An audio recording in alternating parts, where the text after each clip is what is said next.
আজকে আমি বানাতে যাচ্ছি চিকেন কারি।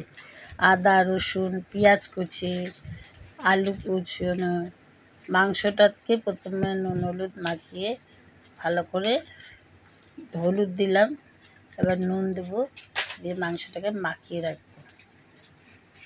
ভালো করে মেখে নিলাম মাংসটাকে, মেখে নিয়ে খানিকক্ষণ এটা ঢাকা দিয়ে রেখে দেবো। ওইদিকে তেল দেবো, তেল কড়াইতে দিলাম।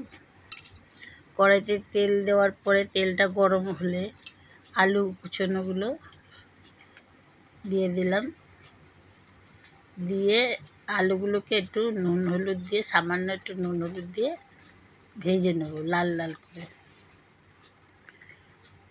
আলুগুলোকে ভালো করে ভেজে নিয়ে নুন দিয়ে হলুদ দিয়ে সামান্য পরিমাণে একটু নুন হলুদ দিয়ে আলুটা ভেজে নিতে হবে। আলুটা ভাজা হয়ে গেলে পরে তাকে তুলে রাখবো একটা বাটির মধ্যে। সমস্ত আলু তুলে নিয়ে আবারও তেল গরম করে ওতে তেজপাতা, গোটা গরম মশলা, একটু জিরে দিয়ে এবারে আমি মাংসটা দিয়ে দেবো, পেঁয়াজটা দিলাম। পেঁয়াজটা একটু ভাজা হবে, পেঁয়াজটা একটু লাল লাল করে ভাজতে হবে।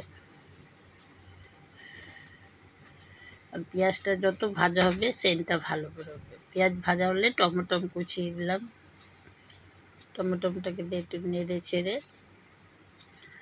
ওই মেখে রাখা মাংসটা দিয়ে দিলাম। পেঁয়াজের সাথে একটু সামান্য মাংসটা ভাজা ভাজা মতন করে নিতে হবে।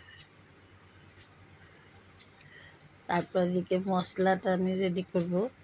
এটা করে রেখেছিলাম আদা রসুন লঙ্কা, একটু জল দিয়ে মশলাটাকে আমি তৈরি করে নেব।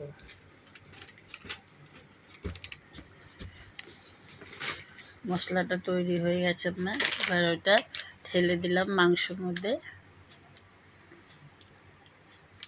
জিরে গুঁড়ো, লঙ্কার গুঁড়ো, ঝাল আপনাদের নিজেদের মতনই দেবেন, যতটা ঝাল প্রয়োজন। চিকেন কারিতে একটু ঝাল হয়। একটু চাট মশলা দিলাম,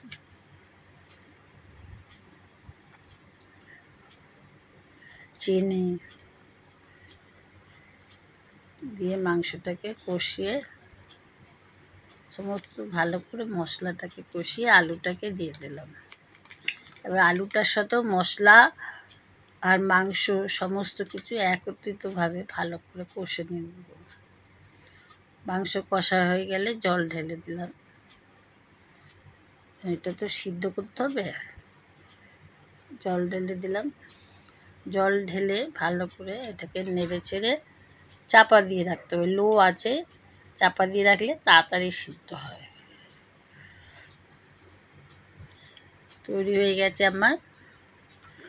এবারে এর মধ্যে একটু শুকনো শুকনো রাখতে পারেন, একটু ঝোল ঝোল রাখতে পারেন, যে যাতে যা খাবেন।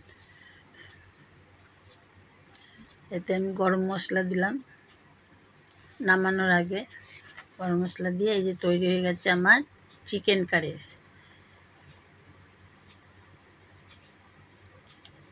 এর মধ্যে পেঁয়াজ টমেটো দিয়ে রেডি আপনার চিকেন কারি।